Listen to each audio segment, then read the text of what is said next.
Happy Valentine's Day. Whether you're in a relationship, dating, single, having a Valentine's Day, I want to talk about spending time with yourself. A lot of becoming obsessed, this podcast, my journey, the way that I look at life, a lot of it really comes back to, I'll just say, this fear of waking up one day and hating my life, which is maybe such a silly fear, but it seems like the most realistic thing that could happen if you're not actively participating in your life and advocating for yourself. Not just advocating for yourself with others, but advocating for yourself with yourself. I think it is so easy, and we're almost trained by society to follow this certain way of doing things. Go to school, do everything in high school so that you can get into a college, and then in college, go to get a degree in an industry that's going to pay well, and then go to the job and work hard to get a promotion. And there's kind of this path laid out that on the surface, it feels like we're being pushed towards. But if you think about it at all, it really starts to unravel and not make sense. I think one of the quickest ways, or one of the easiest ways to see it unravel, is just looking at the numbers of college degrees, how many are being used in their field, how many people are not able to pay back their student loans with the degree that they got. Like, all of this, it's easy to see that maybe we're being pushed into a model that doesn't necessarily work or serve everyone. And that's not to say that no one should go to college. I went to a university. I feel like everything I got out of it was actually the extracurriculars, the relationships, but I still have student loan debt, and I have a pretty good tolerance for holding that debt. I feel comfortable with it, but that's not the case for everyone. And so when we feel like society is pushing us in this one direction, so often we can kind of lean into that desire for safety and security instead of taking time to sit and listen to what we need. And going back to this fear of mine that I am just going to wake up one day and realize I'm miserable or realize I built a life that doesn't serve me, I'm trying to counteract that by what I do now. And one of my best thoughts or mantras on this is that if I take care of myself today, I can trust that I will take care of myself tomorrow and the next day. If I do what I need to actually feel aligned with who I am today, then I'll trust I will do that the next handful of days as well. So how do we know that we're taking care of ourselves today? There's a few ways. One is obviously just living a healthy lifestyle, right? That might be intuitive for you. It might not be. It might be what you're already doing. You might feel like you want to make some changes there. And I'm not going to get into, I'm definitely not a health expert by any means, but we do know that if you want to be healthy and thriving when you're in your 80s and 90s, it's up to what you do in the middle of your life. I was just seeing this statistic about women and Alzheimer's, that women who work out in the middle of their life are, I think it's like 90% less likely to get Alzheimer's. And of those who were exercising and do still develop it, it's 11 years later. So there's some of that that's just like kind of like math, kind of logistically. The more we move our body now, the longer we will be able to move our body. Makes sense. But what about our emotions, our contentment?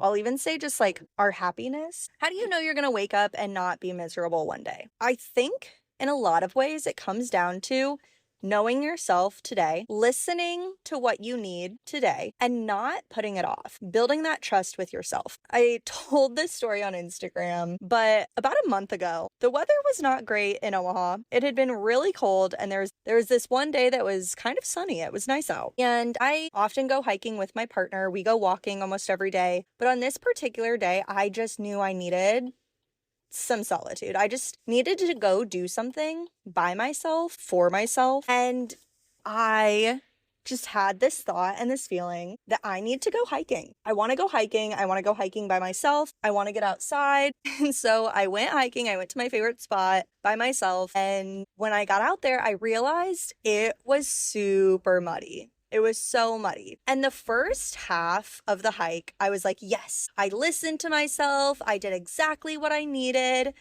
And then the second half of the hike, I realized that almost every time I go hiking alone, the first half feels amazing, and the second half, I'm running my little booty out of there because I start to get freaked out. I realize that I am just this little girly pop by herself in the woods, and I half the time end up running out or picking up my speed and walking out fast. But that doesn't deter me from going. And this particular hike, I almost wiped out in the mud 2 times, and then I did wipe out 1 time, but I caught myself. My hands got muddy.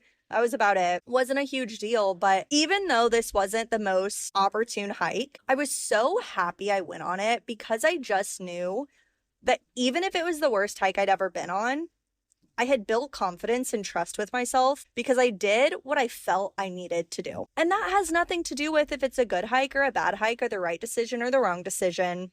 I just knew that if I didn't go on that hike that day, I would have been kicking myself. I just knew that I would have wished I had gone. If I didn't go at all, if I would have hiked somewhere else, if I would have hiked with my partner, I would have just been a little bit grumpy and irritated at nothing other than irritated at myself because I didn't do what I felt I needed to do. And again, it's not about it being the most beautiful, perfect hike. I literally fell in the mud, but even having could be seen as a negative experience. It took forever. I started to get a little freaked out that I was going to have to get rescued off of a mud hill. It didn't matter. It doesn't matter if it ends up being a bad experience because I built that trust with myself that I'm going to listen to what I need in the moment and I'm going to take action on it.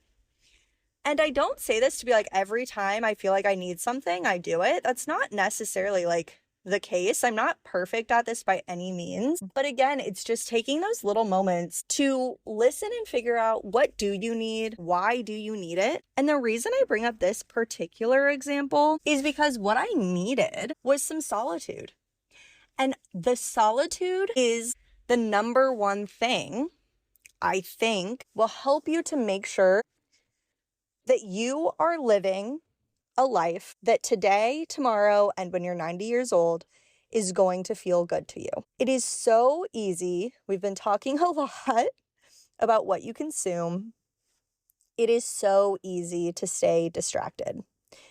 When you have negative emotions, for you to distract yourself by being around people, listening to music, a podcast, TV, when you feel positive to even just go and celebrate and drink and whatever, and not really take any moments to just be with yourself, question how you're feeling, why you're feeling it, how you can continue in that direction or change or stay the same, but just having moments where you are with yourself. You don't have external noise. You don't even necessarily have to be actively thinking, but you're just spending that time with yourself. Being Valentine's Day, it's maybe you're alone and you don't want to be, or maybe you're in a relationship and you have to actively cultivate that time to be by yourself. I think this is one of the reasons I love travel and solo travel is because it just forces you to be alone a lot more. And it forces you to ask yourself a lot more questions. I've been playing with this concept lately, and it's not fully fledged, so bear with me. But I've been playing with this idea of what if we date ourselves as if we are a stranger? And what I mean by that is what if I pretend or forget or act like I don't know what my favorite color is, what my favorite hobbies are, what kind of food I like. I love my mom. Hi, Mom, if you're listening. I'm going to use you as an example here. My mom hates spicy food. Even if it's a teeny bit spicy, she does not like it, does not enjoy it at all. And maybe you're the same way, or maybe there's another type of food that you really do not like. What if you experimented with it, right? What if you were like, you know what, my whole life, I have not liked avocados. I'm not saying you need to change your tastes, but what if you look at these assumptions that you have and you break down and you go into it with a blank slate of, I don't know if I like this or not, but I'm going to try it. Maybe it's one of your favorite things. I know I have a guest whose episode Cheryl will be on in the next couple months, and she talked about this, how she really enjoyed club life. She was living in London, enjoyed club life for like a decade. And at the end of the decade, she just started to realize that she did not like it anymore. And it wasn't that she never liked it, it just wasn't serving her anymore. Is there something that you have tied your identity to that you're like, yep, I love this. This is my favorite hobby. This is my favorite thing to do. This is something I do every week. I love to travel. Can you look a little bit deeper and see if there's anything that you say you like that maybe doesn't spark joy anymore? Or look at the things that you've always written off your whole life. I don't do that. I don't like that. That's not for me. I'm not athletic. Where can we release those assumptions, those things we've held on to almost as if it's part of our identity, and re-explore them? Re-explore who you are as if you're a stranger. As if you're dating a stranger, as if you're making a new friend. I'm going to go back to this example with my mom and spicy food, because this is actually what I did. I grew up, we didn't really use spicy food in the house. You know, we spice stuff, whatever, but never really anything spicy. And so growing up, I didn't have a lot of spicy stuff. Get to college, I travel a lot, I go to these different places, and I'm exposed to a lot of stuff. And I didn't want to not try things just because I didn't like spicy food. I will tell you right now, I don't handle spice super well, but instead of holding on to I don't like spicy food, I explore with it. I try things in a way that feels safe for me, right? I don't try something super spicy. Usually if I'm out to dinner with my friends or my partner or whoever, I'll ask them for a little download of what it's like before I try it. But now I can talk about it as in, oh, that's spicy up front, but it doesn't linger, or that heat, that builds. And it's not about if I like it or not. It's about exploring and having an experience and a conversation. And Mom, I love you. And I think it's so funny because I've started to allow space for something to be spicy, but for me not to be afraid of it being spicy. So what is the spicy food in your life? Have you always seen yourself as not being athletic, so you don't go to the pickup basketball game, you don't join the sand volleyball team because you don't want to be the weakest link, because you're not athletic, because you're not a sporty girly? I had a realization in the last 6 months or so during this, if you want to call it a time travel meditation, visualization of sorts, where we were going back to a time in our life where we felt like we had left power. And it took me back to high school. This is one of those stories that I always use as an example of me failing, right? I felt like I failed.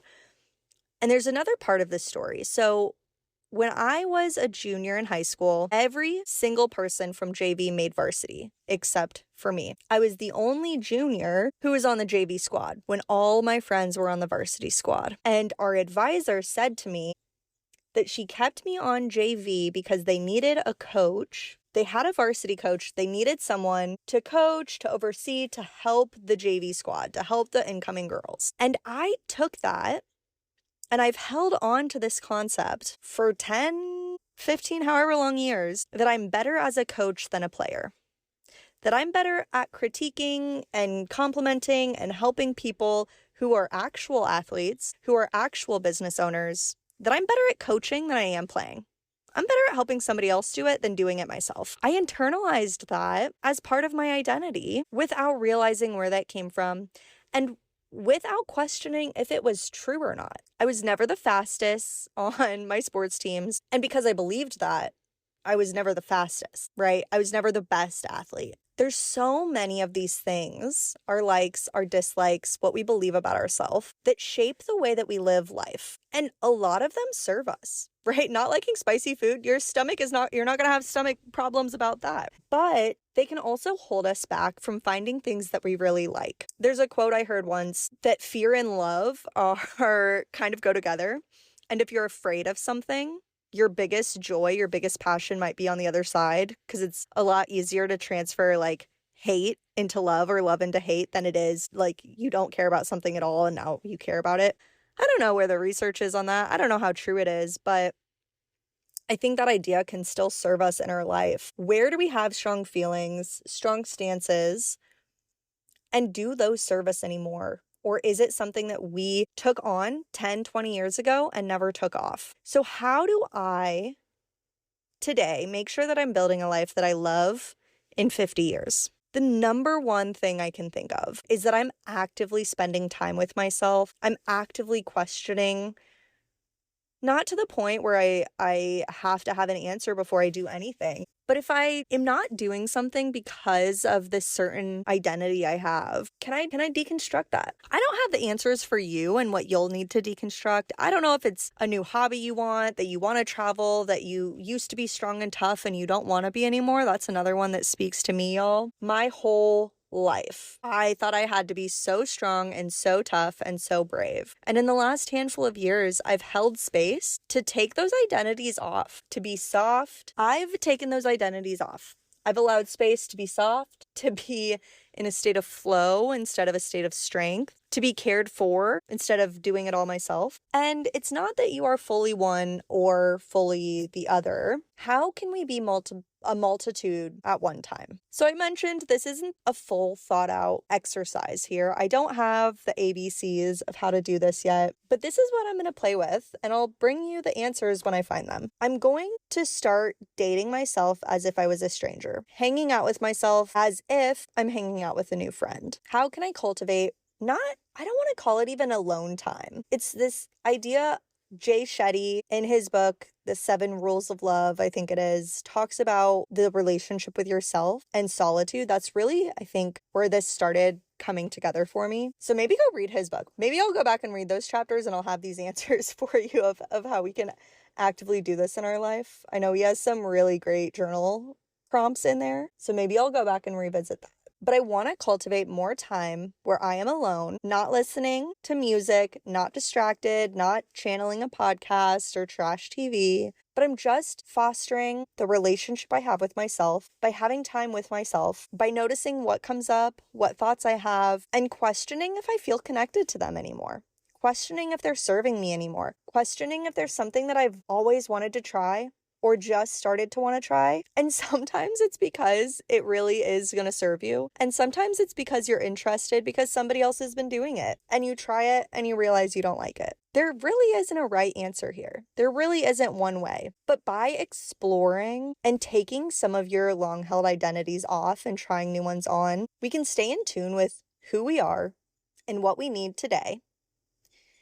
And if we practice that, if we stay in tune with ourselves, then in 50 years, I trust that I will have cultivated 50 years of a relationship with myself. So that's what I'm going to leave you with this Valentine's Day. It's not about your relationship to anything or anyone else. How can we create more space for ourselves? All right, y'all, let's go get obsessed.